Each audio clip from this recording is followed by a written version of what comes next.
Hello, everybody, and welcome back to another episode of VNext. I am your host, Mike Walker, and today we're going to talk about a really important topic, and that's protecting democracy. And as you know, listening to this episode, at least here as this releases, you'll notice that we're in the now the season or the week of voting here in the U.S. due to the impacts of the global pandemic. However, what we want to do today is we want to talk about how to protect democracy, how to protect our election systems. And so, obviously, that's a hot topic in the US here today. And I thought, hey, let's get on some really smart people that are building technologies that are protecting our democracy. And so that led me to Dr. Josh Benaloh. He's going to walk us through today his perspectives on elections and how to protect them, but also some of the really cool tech that he is building out with Microsoft Research to protect our election systems in a reliable and, most importantly, a scalable way.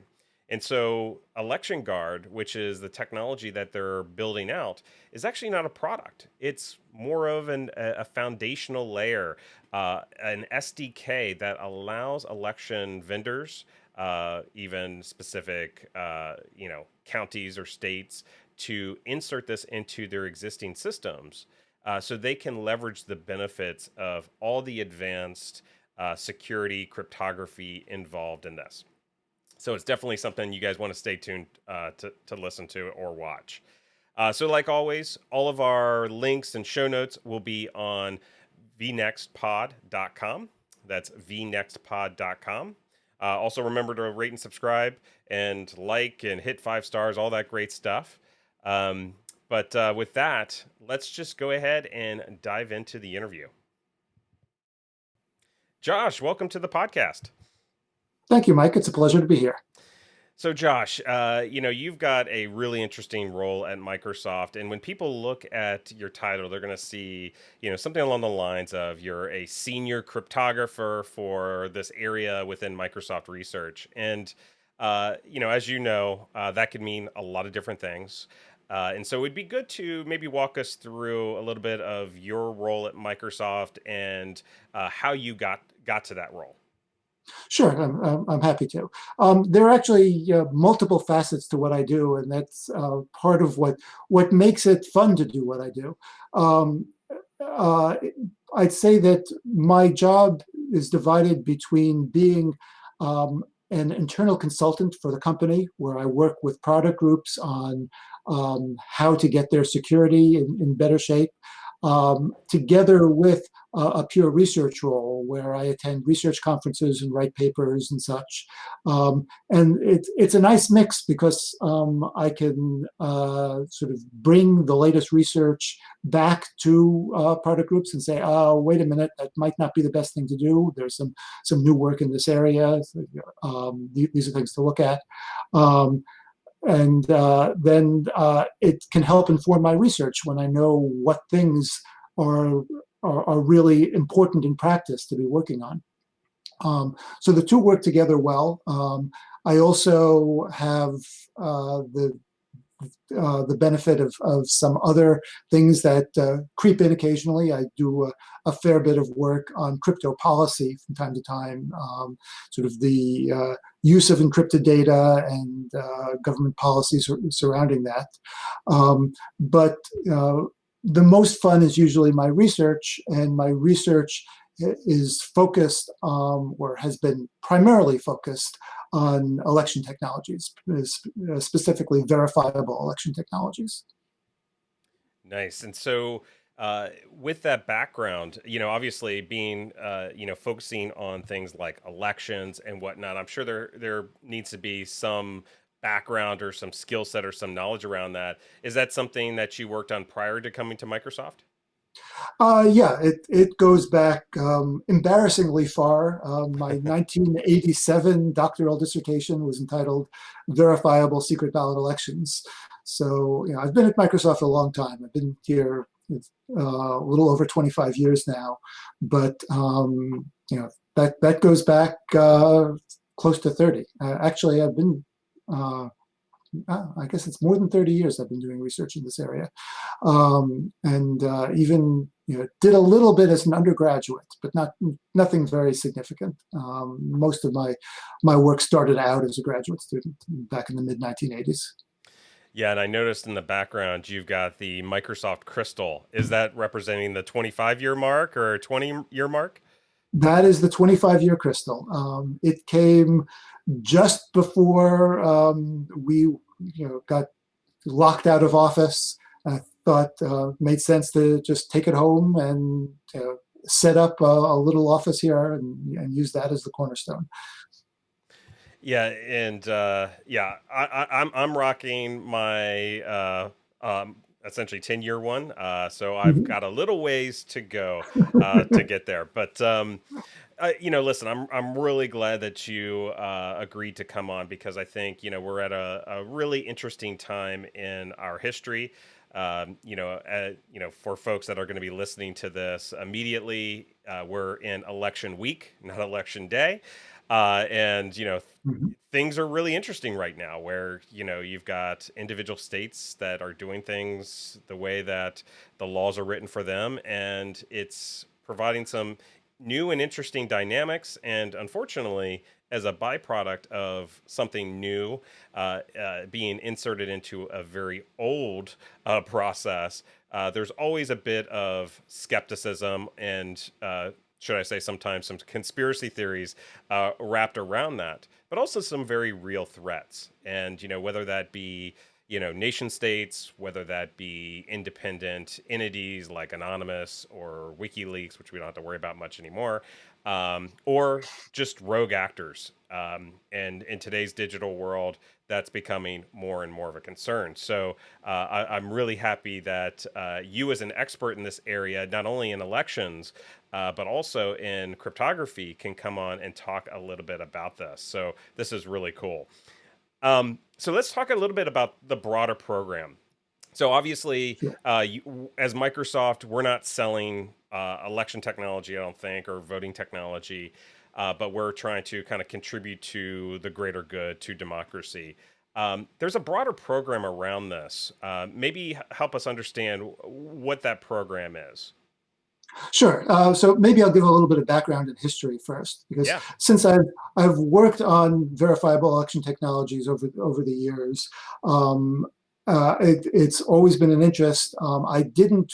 I sort of put it aside when I first joined Microsoft, but it came sort of crawling back after the 2000 election, after a time when people were looking for alternatives. Actually, I spent much of December of 2000 playing what I thought was an important role, which was going from one ambitious Microsoft program manager to the next, explaining why it is that you should not build your career on the Microsoft solution to elections, where all the problems are in doing this. And it was a very successful month, I must say.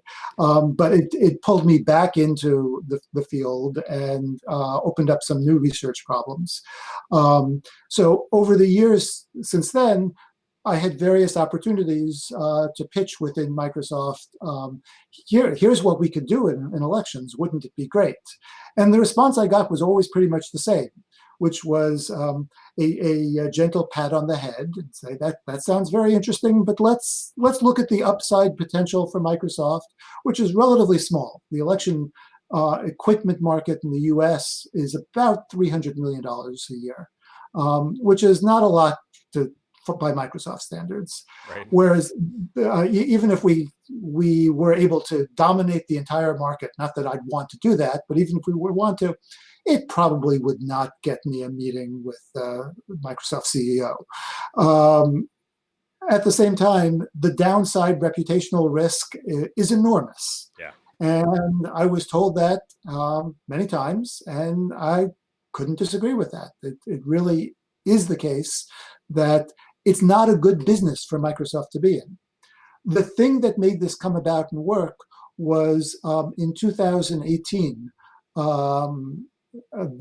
Microsoft announced its Defending Democracy program. This is a program out of Microsoft's legal and policy division. It is really came about as a corporate responsibility, a social responsibility, not an attempt to make money, but a sense that there is some threat to democracy, and good democracy is valuable. It's good for business. It's good for a lot of other things. And we have a corporate responsibility to use our expertise where we can to try to foster better democratic processes. And there are several elements to the Defending Democracy program, including combating disinformation, working with campaigns and others to get their IT infrastructure in better shape so that it's less vulnerable to external attack. But the one that I've worked most on is the ElectionGuard program, which is really focused on high integrity and public verifiability in the casting and counting of votes. Yeah, I couldn't agree more. There was times in my career at Microsoft where I proposed things that it was like, okay, no, we're not either ready for that, given maybe some of the vulnerabilities back in the 2005-6 timeframe, or it didn't align to mini scorecard goals, so didn't go very far.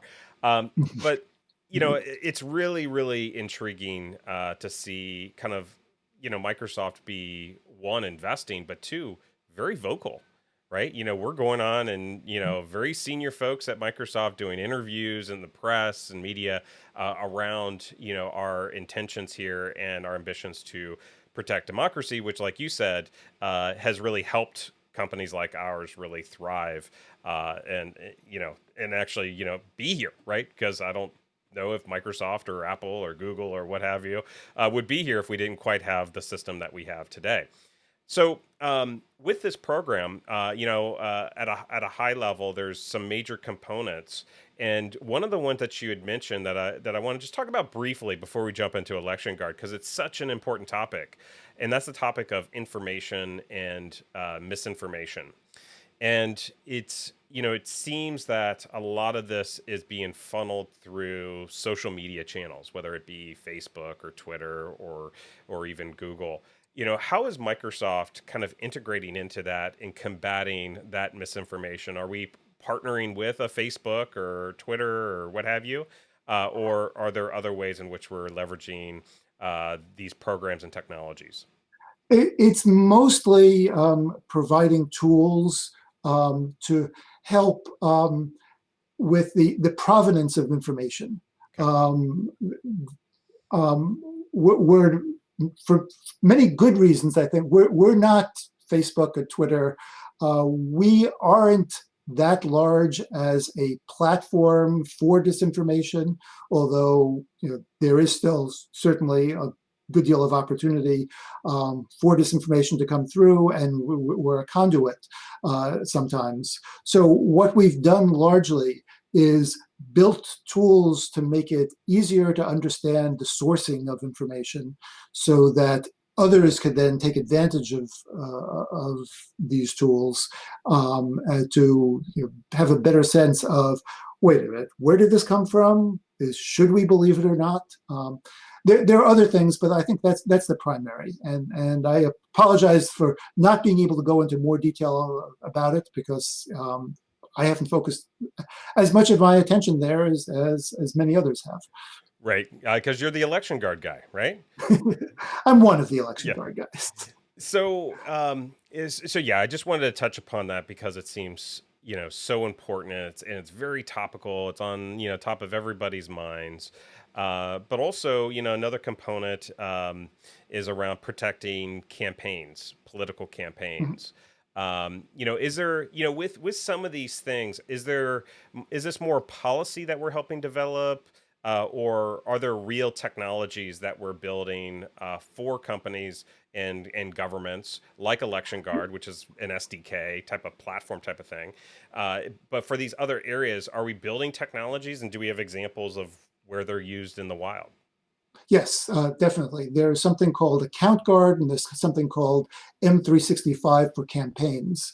And basically, the situation is that Campaigns are often loosely organized with a lot of volunteers coming in with their own tools and their own equipment.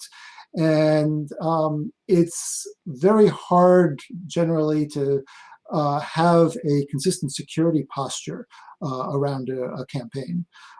So what we're doing is providing some of our stronger security tools, basically corporate technologies that enable email management, good configuration that's consistent with what campaigns need, and just sort of a lot of the basics to take care of a lot of the low-hanging fruit so that campaigns will be able to more easily set up a more secure environment so that they can have email that is less likely to be phished, sort of close some of the standard vulnerabilities that might exist in their web pages and other access points. Right, right. No, it makes sense. And obviously that's vital. I mean, if you're in the traditional IT world, and dealing with what is referred to, at least in that world, as shadow IT, dealing with it at that scale and that level of fluidity is an absolute nightmare, I'm sure. So let's move on to ElectionGuard. The area of focus for you, and again, this is a super super important area. But before we jump into the details, it'd be good to kind of get kind of a primer on what it is in your own words. What's its purpose? Why did we even decide to go down this path to build this? It'd be good to kind of get a bit of a primer from you first. Sure. So the technology that's at the core of ElectionGuard is something that's come to be called end-to-end verifiability. And end-to-end verifiability is actually a very powerful set of technologies. And what it enables is voters to check for themselves that their votes have been accurately recorded and accurately counted in an election. If you think about what we see today in an election, it's typically the case that you as a voter and I as a voter would go someplace, either to a poll site or a mailbox or a drop box. But at some point, I've made my selections, and then I drop off my vote in some way. And at that point, I'm disconnected from it. I don't really know whether my vote has been counted. I don't know whether it's been even collected. It might not have made it back to the central office, but I don't know whether it's been counted. I don't know whether it's been counted accurately, if it has been counted. I'm kind of in the dark at that point. I have no way of knowing that things have been done properly. And confidence in elections is somewhat ebbing right now. We like to be able to do better. And end-to-end verifiability enables me to be able to check that my vote really has been accurately counted without compromising privacy in any way. So that's the essence of it. Of course, there are a lot of details beyond that, but that's the most important thing to take away from it. So if I recap that, it would be this technology provides voters with that single pane of glass to be able to see, when they made their vote, the current status of that vote, if there was any problems with that vote, maybe even who touched, meaning who has viewed or processed that vote, and tracking of that yes, there was a paper backup or what have you. So that's the kind of the concept behind it. Am I getting that right? It actually goes deeper than that. Okay. Right now, I live in King County, Washington. We vote by mail here, for better or for worse. And there are vote trackers available to me. I can log in, or not really log in, but enter my voter information into a system after I voted, and I will be informed, oh, yes, your vote has been received, oh, yes, your vote has been counted, or the signature has been verified, or where it is along the process. But these are just claims, and not that I doubt these claims, but these are just claims from the election office. I don't really know whether that's true. I Right. don't know whether my vote has been counted and whether or not it's been counted accurately.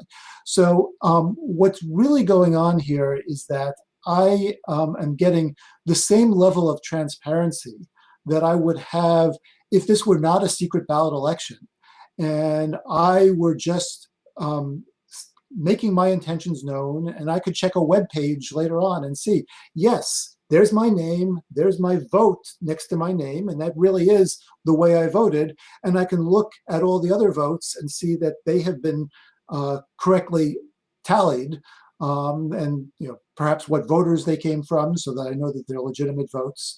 But really, the level of transparency that you get with an open ballot election is something that is typically missing in a secret ballot election.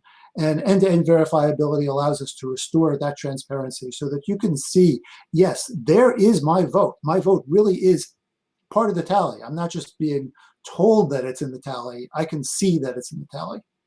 Yeah, and another challenge or issue is we've got campaigns or political parties that are saying, "Hey, I don't trust the results, and I want to go and double check or recount or verify." Is this something that an outside party could also go in and verify? Very much so, very much so. So there are, the definition of end-to-end verifiability has two components. One is that any voter can check that their vote has been accurately recorded. And the second component is that anyone, voters, observers, media, candidates, anyone can check that all of the recorded votes have been accurately tallied. And it's those two together that make for end-to-end verifiability. Now, you might ask why the first one isn't stronger. Why is it that only I can verify that my vote is accurately recorded? And the answer is it's hard to imagine how I would uh, be able to build a system where my vote remains private, but other people have the ability to check that it's been accurately recorded.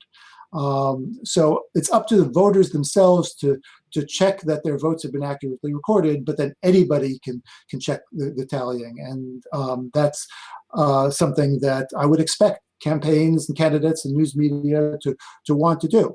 And an additional thing that's important to note is that even though I can do these checks, I'm not required to in any way. I've learned in my years in working in elections that I can make additional capabilities available to voters, but I can't force voters to do any more than they do today. And it turns out that's just fine in this case. The statistics are very much on our side. And even if a very tiny percentage of voters take the extra steps to do extra checks, that's enough to ensure the integrity of the system with very, very high confidence. Right, right, right. Yeah. And so that's super, super awesome. And I think that solves a lot of issues. Now, as far as the scope of this is concerned, we talked about, that end to end verifiability of that ballot being cast. Are there other capabilities that solve other closely related issues like uh, giving people access to vote? So as we've seen, and both in the press, but also actually see evidence that there are certain minority groups or areas in the country that are where that voting access isn't as ubiquitous as we've seen, like in Texas, where you've got millions and millions of people in a county, and there's one drop box, right? Yeah. We don't really have this problem in Ohio where I'm at because, like Washington, we've been doing mail-in ballots for a very, very long time. We were actually one of the first states to institute it, I think. But where we've been fairly good. But for those areas, but even for folks that are in minority groups where it may not be as popular and it may be more of a hassle, or hey, I've got to find a babysitter, or hey, I've got my job, I can't just walk out on my job and go and vote.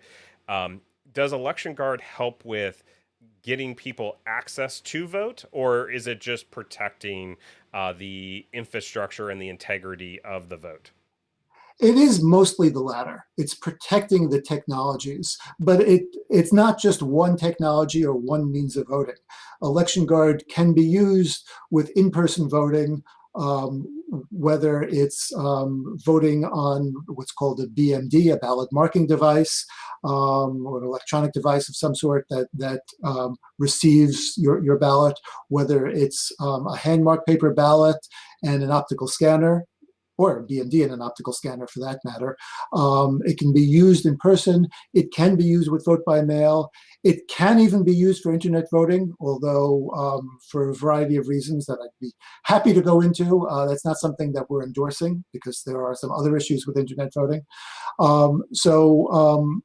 We can do better with the technologies that and the modes of voting that are there. But ElectionGuard itself doesn't really create other modes. It just helps to secure these other modes. Awesome. And that's not a small feat. I mean, that's a big part of the process. So that's important. Yeah, So yeah, so and in fact, yeah. Sorry. I'd add to that I don't want to underplay the importance of these other things. right. What I'm doing is, working on high integrity and verifiability and casting and counting of votes. But of course, voter suppression and gerrymandering and disinformation and other things are critical issues. I certainly have some opinions on better ways to do these things, but we all have opinions. Right, I right. suggest that the recent National Academies report on securing the vote, I think did a pretty good job of talking about the whole gamut of the election infrastructure and issues there. Yeah, ElectionGuard is really about high integrity, verifiable casting and counting of votes. And so, before we jump in deeper into this, let's talk a little bit about, one of the things that we kind of brought up as a small little segue around, the technology that could potentially be used to vote. So, you talked about the internet based voting. I've talked in the past on previous episodes where we've talked about, hey, if I can wire millions and millions of dollars from, my U.S. bank account to the Cayman Islands on my mobile phone, uh, why can't I cast my vote on my phone as well? Don't we have the technologies to uniquely identify people, because we're using those same technologies to, like you said earlier, protect campaigns with M365. So, why couldn't we use a combination of biometrics and, other, factor identification to do that? So, even though you're not focused on that necessarily, I think it's important to kind of go through that perspective and understand that a bit better. Sure. So the simple answer to the question, the thing that makes voting different, is the secret ballot. And the secret ballot is actually a very high standard. It's not just that I have the ability to keep my vote secret or the right to keep my vote secret. It's that I am unable to show anybody else how I voted, even if I want to. That's what keeps me from selling my vote. That's what keeps me from being coerced. So, we understand how to do online banking and online shopping, but there are safeguards for all these things, because if I order a jacket online and it comes in the wrong color, I'll be able to see. I can check and say, oh, wait a minute, this came in the wrong color. I can return it and get it rectified. If my bank account gets double charged for that, I can see that and get it rectified. But if I vote online with at least traditional means, and my vote gets changed somewhere along the lines, how will I never ever know? I don't have that visibility with normal technologies. So this is in part where end-to-end verifiability comes in Yep. and gives me that window. But even that doesn't solve all of the challenges of online voting. The identification challenge that you mentioned is certainly one, but that is solvable. We know how to build a strong identification infrastructure. Would we ever do that in the United States for individual identities? I'm not sure. the federal government in particular is somewhat allergic to the notion of a federal registry of citizens or voters, or something of that sort. And Even though we already perhaps have for it with good reason. social security numbers, right? We do to some extent, yes, but getting digital identities in the hands of every eligible voter, I Yeah. think we're quite some distance from. There are other problems that we still would have to address before we could do responsible online voting, like client malware. Right now, with a technology like end-to-end verifiability, if I choose to check my vote, I can see whether my vote has been accurately captured.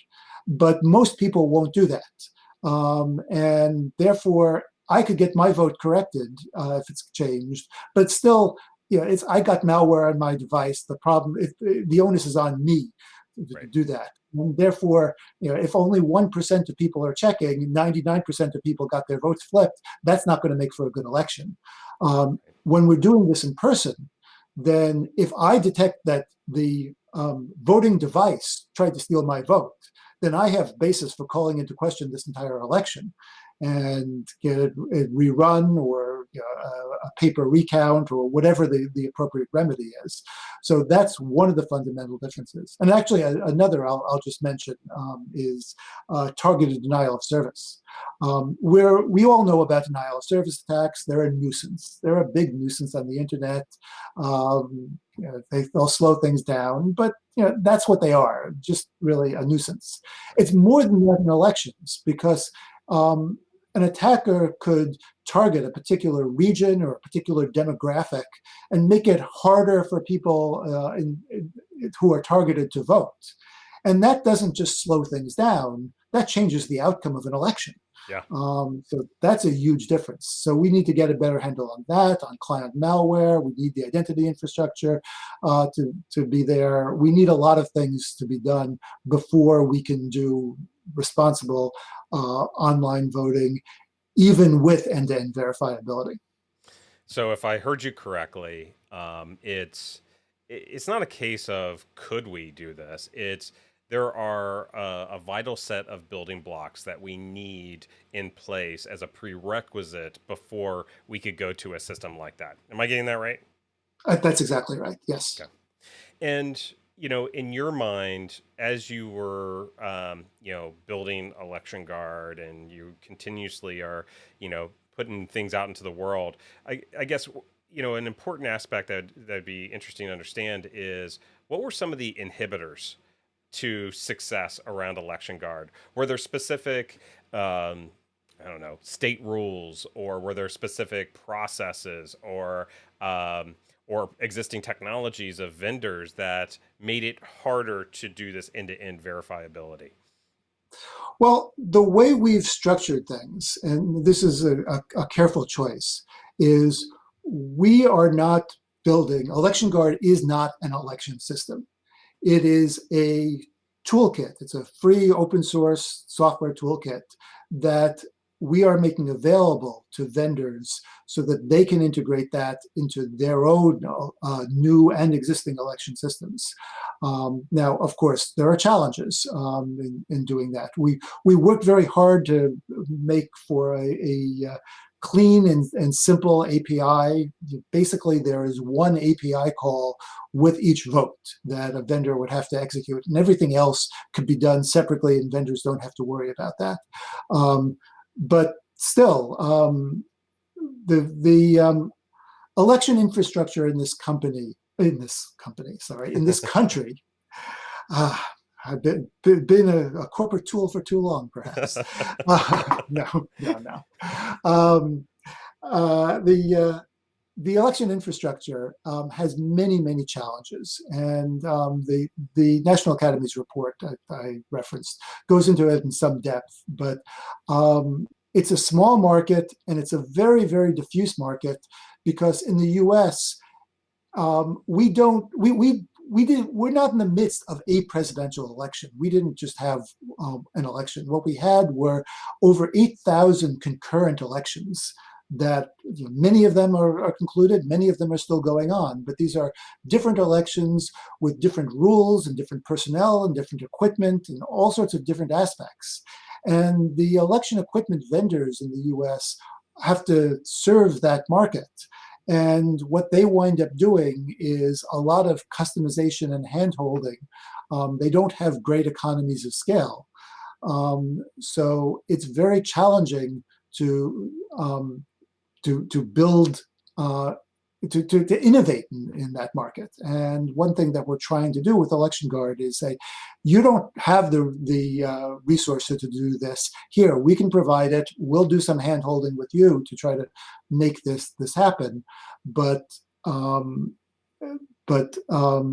they are the ones who are ultimately in charge. So we have to convince them that it's the right thing to do. And I think we've been very successful with several vendors, at least, in convincing them that they should do this.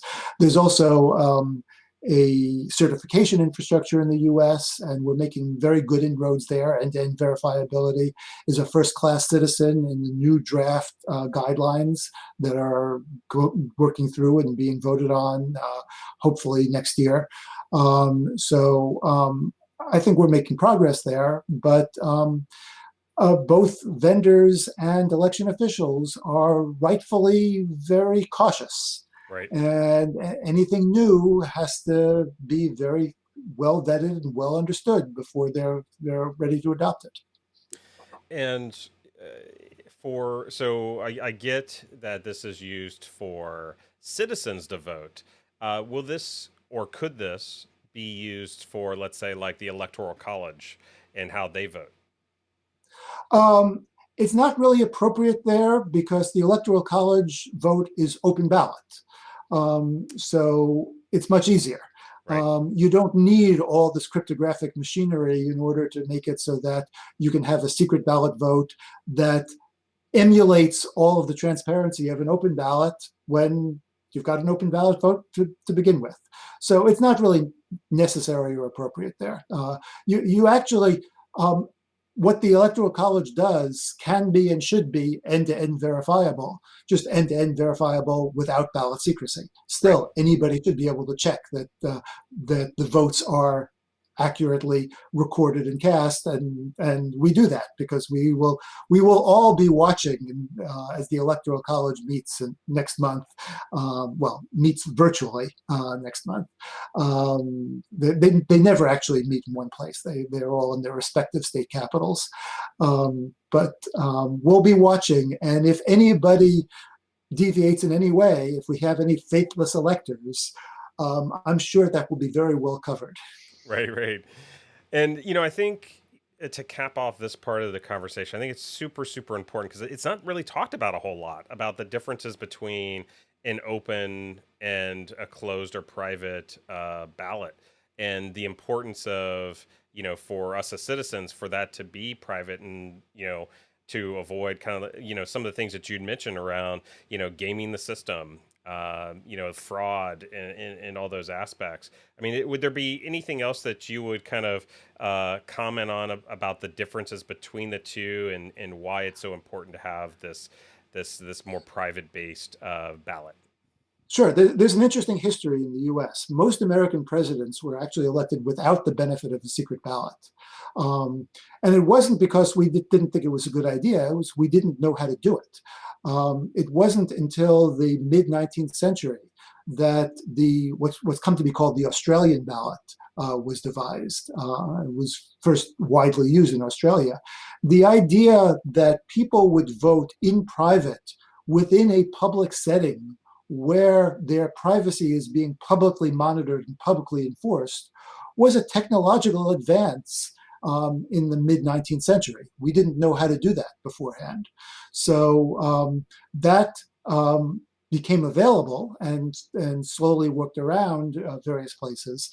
If you're a student of American history, you might note that there's this quirk of the number of the American president is not the same, excuse me, not the same as the number of American presidents. Right.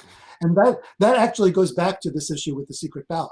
What happened was In 1884, Grover Cleveland was elected the 22nd president of the United States.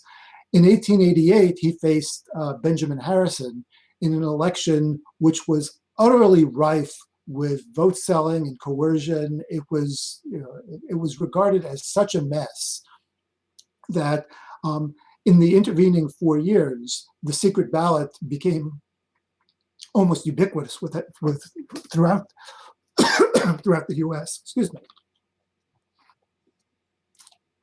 There, I hope that will help. I know I So the hate that secret, as well. I'll be on a conference call and I'll be trying to be healthy and eat like almonds or whatever, which is the worst thing to do because invariably there's going to be some issue. yes, and thank you for giving me a moment. Um, there, hopefully that'll do it. So the election of 1892 was a rematch of Grover Cleveland and Benjamin Harrison. And with the benefit of the secret ballot, Grover Cleveland was again able to win the presidency. So he had 2 non-consecutive terms and was the 22nd and 24th president. All goes down to the adoption of the secret ballot in the U.S. Right, right. No, that's super interesting. And real quick, since you're a history buff like myself, I'll ask you a common question that people are often perplexed by, which is, why do we vote on a Tuesday? um, so I recently read about that a little bit. So what my understanding is, and this is not my expertise, but my understanding is this is because of farmers. And the notion was that farmers might have to travel to vote, so they would be able to be at home on the weekends, Saturday and Sunday. Of course, they'd be working, farming part of that time, but they would not have to leave their homes until Monday to travel to vote. They could then vote on Tuesday and then return midweek for. Yeah, there's a historical legacy there that no longer applies. It would be better to have a national holiday of some sort where people don't have to leave work to vote, or better yet, more extensive use of early voting so that people can vote when they want, and use of vote centers so that they can vote where they want. Yeah, that's exactly my understanding as well, and I'm not an expert historian on this, but it was to give people travel time because Sunday was out of the question because people are going to church and all that great stuff, and so they would have to leave on a Monday and they'd need to be back by the end of the week, and so that's apparently how they landed on Tuesday, which is outdated but very interesting. Um, so we talk about this end-to-end verifiability of a ballot, and we kind of walked around kind of the technologies that enable that. But specifically, what are some of those technologies that we're leveraging to be able to enable that? So the primary one is something called homomorphic encryption, and the idea there is that traditionally encrypted data is static. If I encrypt something, the only thing that's ever going to be done with that is it'll be decrypted. I might store it somewhere and then retrieve it later and decrypt it from secure storage. I might transmit it to you over a secure channel, and then maybe you will decrypt it. But the encryption will never change. The encrypted data will never change. But it doesn't have to be that way. Homomorphic encryption enables computations to be performed on encrypted data in encrypted form. So the data doesn't ever have to be decrypted. So you could do things under the cover of encryption like addition. And fundamentally, tallying of elections is really nothing more than addition. We're just adding up zeros and ones. One, here's the tick, I made the selection. 0, I did not make that selection. So it's just that, adding up how many ones there are in each column of an array of votes. And if the votes are encrypted, then I can keep them in an encrypted form. I can perform the tallying by performing the computations on the encrypted data. And the computation in what we do and what is often done here is really nothing more than multiplying the encryptions together. It's as simple as that. And by multiplying the encryptions together, and there are quirks of why it's multiplying and not adding, but by multiplying the encryptions together, what you get is another encryption, but it's an encryption of the sum of the original encrypted values. Right. So what can be done is we take all of the votes. They are encrypted before they're encrypted on the spot at the time that they are created, and never decrypted by anyone at any time for any reason. They go through the system in encrypted form. They're published in encrypted form, and then they are tallied in encrypted form. And the only thing we have to do then is, without ever opening the individual ballots, we just decrypt the tallies and prove that we decrypted them correctly. And that enables one to make sure that the decryption really does match and the tallies really do match all of these encrypted ballots. So that's one of the most important components of the system. Yeah, and I really like the aspect of never really having to decrypt to be able to verify that information. That's super important. And what it reminds me of, and we talk a lot about this on the podcast as well, is the usage of technologies like blockchain, which operate in a similar way, but also add another kind of conceptual layer in its behavior on how it operates. Not really a technical thing. It's more of kind of how it's architected. But, the double ledger approach, where you've got information that's, replicated throughout a network of systems, and another layer of security there would be to say, okay, if at this other place the ledgers don't match, then there is a issue here. And so for technologies like that, do you think there is a role for technologies like blockchain to play a role in this type of system as well? And I understand you might not be an expert in blockchain either. I think as a cryptographer, I probably know a lot more about how blockchains work than the vast majority of people, let's say. So blockchains are a very interesting technology. They solve some interesting problems in a very surprising way. That said, and I'll be blunt, blockchains belong nowhere near elections. They should stay far apart.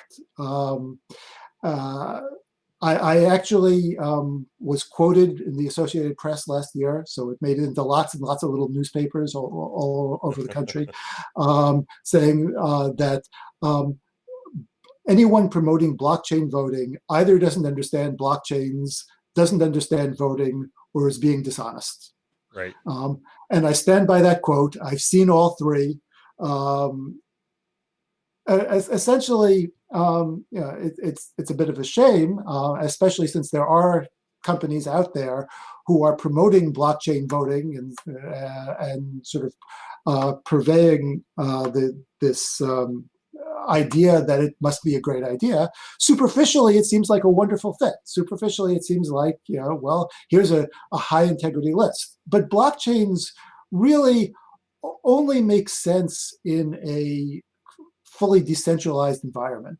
And that's not what we have in elections. We have inherent central authorities. We have to have some sort of a central authority who is responsible for the contents of the vote, when it happens, when it opens, when it closes, who is eligible to vote. And once we have a central authority, we can vest that central authority with the responsibility of publishing that data. We don't need it to be a decentralized ledger. It can be a centralized ledger. And once we have that, we have accountability, a kind of accountability that you don't have on a blockchain, because with blockchains, the miners or the stakeholders or whoever it is that's managing a blockchain are free by design to be able to include whatever transactions they want or exclude transactions if they don't want them. So my vote could be excluded from a blockchain voting system because maybe this is a vote on imposing a tax on blockchain miners, and I'm the leader of the movement to do this. And which miner is going to put my vote, even if my vote is encrypted?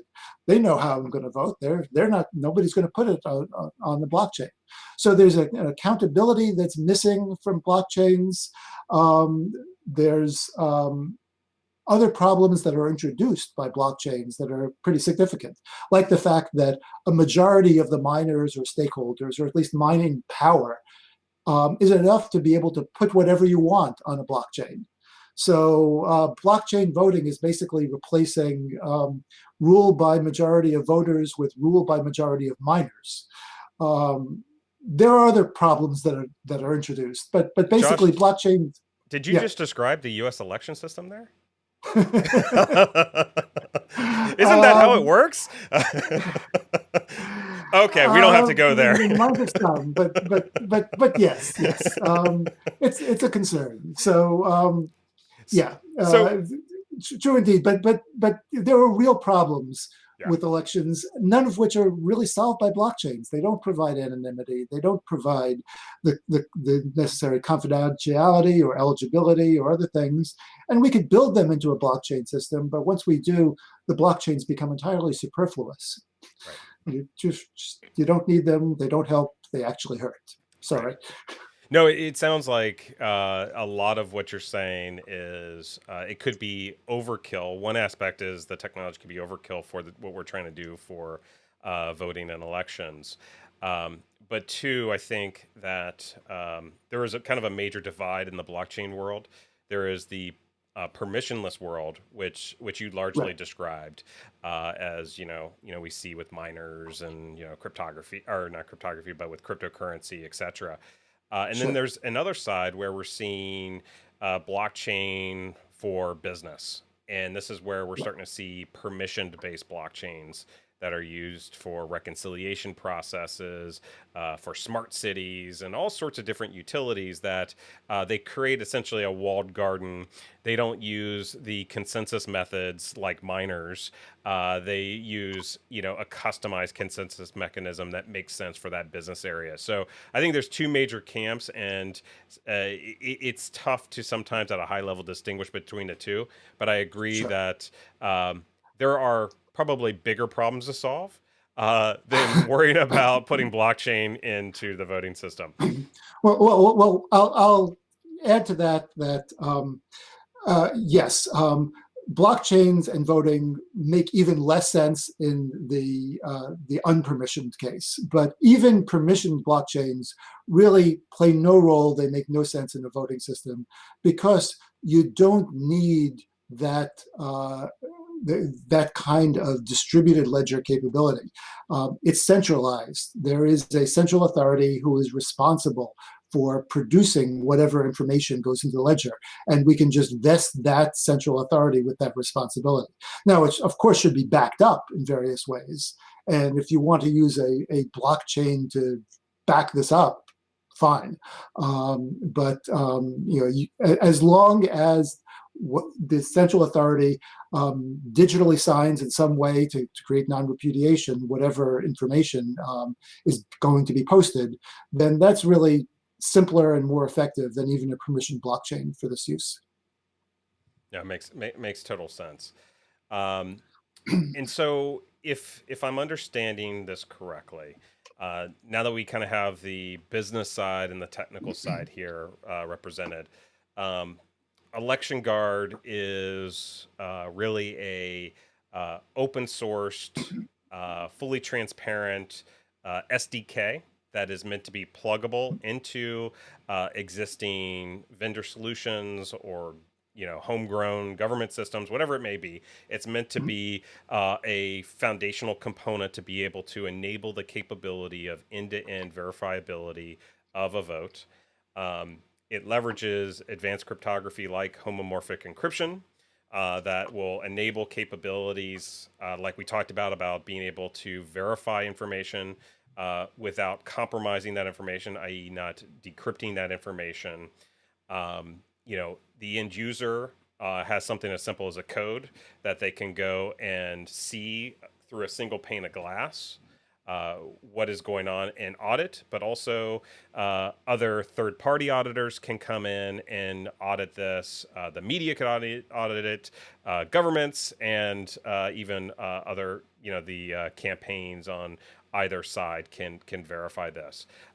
Is that kind of a good summary of what we're talking about here?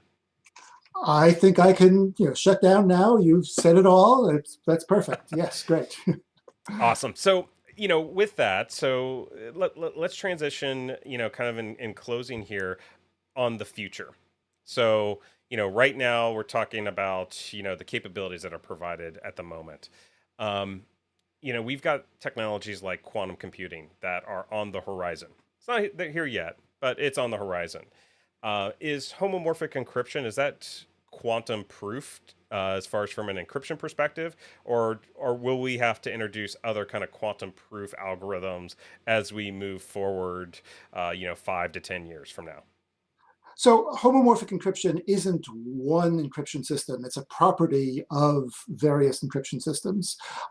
And yes, there are certainly post-quantum homomorphic encryption systems. In ElectionGuard, we're not using a post-quantum system for a variety of reasons, mostly practicality. It's onerous enough right now to do all the computations that are necessary. Also, the way things are constructed, it's not the case that if somebody could come up with a sufficiently powerful quantum computer 20 years from now, that all the elections would be compromised somehow. The integrity of the election is not in any way dependent on the cryptography. The only thing that the cryptography protects is voter privacy. And even then, its association of the vote with some sort of a receipt that a voter would be able to take home to use to compare to a public record. So if 20 years from now there were a good quantum computer and you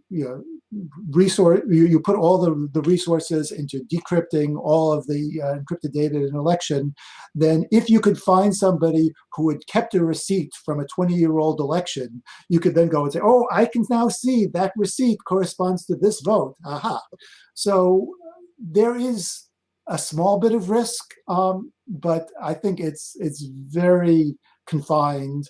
And as our computational abilities improve and maybe new ideas, better ideas come along, we might be able to make a quantum safe, a post-quantum version of ElectionGuard.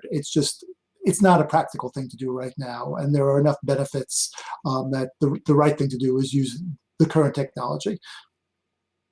No, it makes total sense. And, essentially what I heard you say here, Josh, was since we are going to use both digital technologies and analog technologies, the analog technology is the backup to say, yeah, I can audit this. And, I've got that record. I don't necessarily need all of the super duper technical safeguards around this.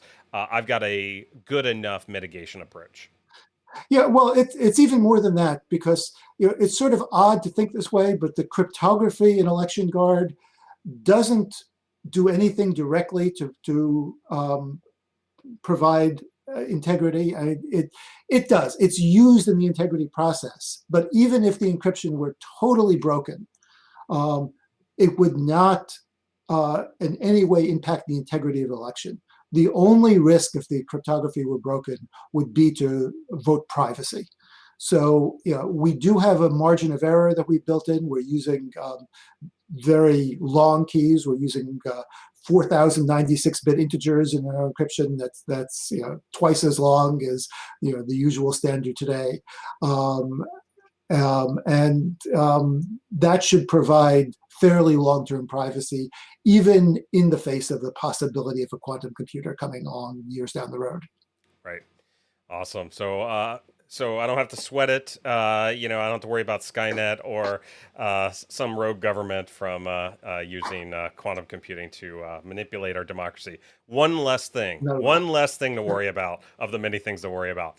And so with that, in closing, Josh, whether it's directly related to ElectionGuard or not, if you were anointed king for the day and you could do anything, just one thing to protect our democracy, our election systems, etc. What would be the kind of the one thing that you would implement right away? And Well, it could be full disclosure. It could be completely unrealistic as well. But this is kind of pie in the sky. What would you do? sure, there are huge numbers of things in terms of improving elections, um, but I'll stay true here and say that there is absolutely no reason why it can't be that every election that's run is end-to-end verifiable. It doesn't have to use ElectionGuard. It can use different technologies, but um, but making that possible, putting that control in the hands of voters so that voters could be confident of the outcome of elections really has a lot of value. And I would love to see it become ubiquitous. It's been piloted and experimented with in various places. We now need to see it widely deployed. And once some voters start getting accustomed to it, my hope is that others will say, hey, how come they get receipts over there in the next county and they can check their votes and we can't? And it'll just cascade from there. Yeah. I think that's I agree. I think that's super important, and I really appreciate again you taking the time to sit down with us and go through this. And if people want to get a hold of you and ask you questions, are they able to? Should they connect with you on LinkedIn or email you? What would be the best way to do that? The best way is just email. I'm just Benaloh at Microsoft.com.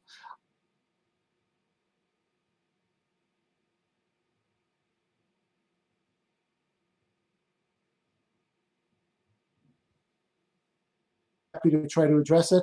And if somebody sends me something and doesn't get a response after 3 or 4 days, just email me again. Because, like I say, I get a lot of spam, and I have at times lost track of things. So I'm not always the most organized person. Just ping me until you get an answer, and you should get what you need. Awesome. Well, listen, again, thank you for taking the time, and look forward to continuing the dialogue in the future. I hope so. Thank you very much. I enjoyed this.